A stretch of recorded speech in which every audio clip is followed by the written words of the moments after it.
Israeli troops advancing into Gaza.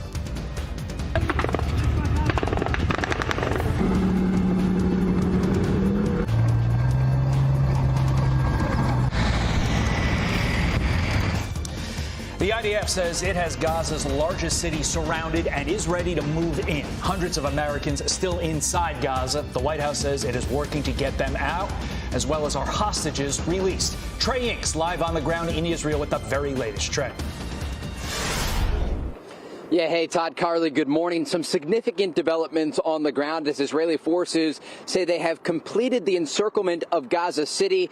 That announced yesterday by Israel's chief of staff, who says thousands of soldiers are on the ground in Gaza, continuing to push through the strip, trying to destroy as many Hamas strongholds and tunnels as possible.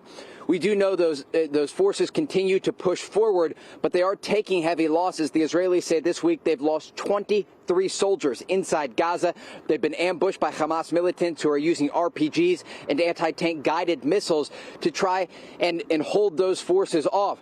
As this is taking place, the Israelis are pushing forward their air support, attack helicopters and fighter jets, trying to target as many positions as possible.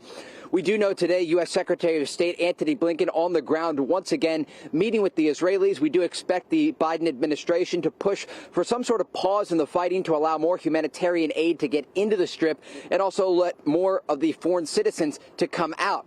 All of this is taking place as the northern front heats up. Later today, Hassan Nasrallah, the leader of the Lebanese militant group Hezbollah, is slated to speak at 3 p.m. Beirut time, 9 a.m. Eastern time, and he will announce what comes next in the conflict on the northern front.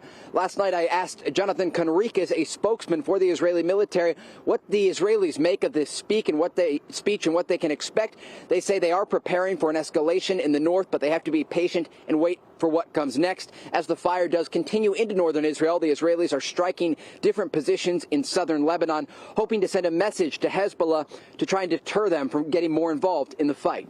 Todd, Carly? Yeah, we're also learning that Russia's Wagner group plans to send air defenses to Hezbollah, which is adding concern on the northern front as well.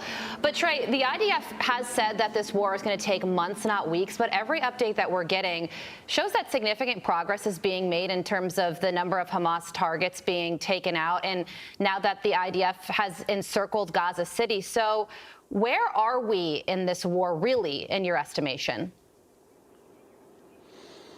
So the Israelis are making a lot of progress inside Gaza, but the battles will get more difficult as they get into more urban areas.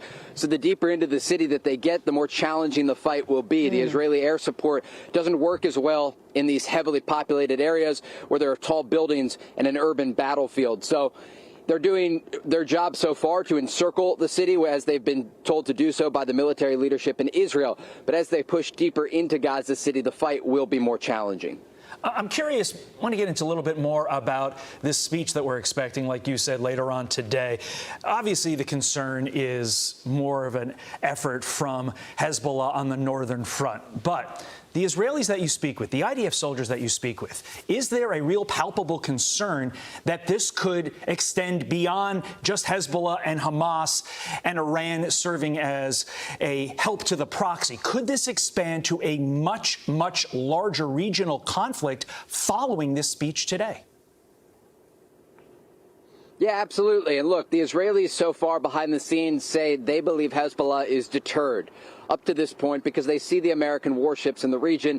They understand Israel has the backing of the United States, and a war would drag in the United States that would ultimately help Israel to destroy Hezbollah, Iran's biggest proxy in the region. And then ultimately it could reduce the capabilities of the Iranian military. And so there are real calculations being made on the ground. But Israel has to be prepared for this to unravel into a broader regional conflict. The reality is we don't know, and Israel doesn't know, and so they have to make these calculations, understanding that Iran is playing with fire here, and they are one decision away from drawing the entire Middle East to a broader ground war. You know, Todd, it is Carly? one thing. On the one hand, you have the White House, rumors coming out of the White House that they're trying to cobble together this two-state solution, again, with many Middle Eastern Arab countries as the leaders in Gaza. And then there's the possibility, based upon how today goes, that maybe some of those countries could be in a war against Israel. It is just so interesting and scary. Trey, thank you.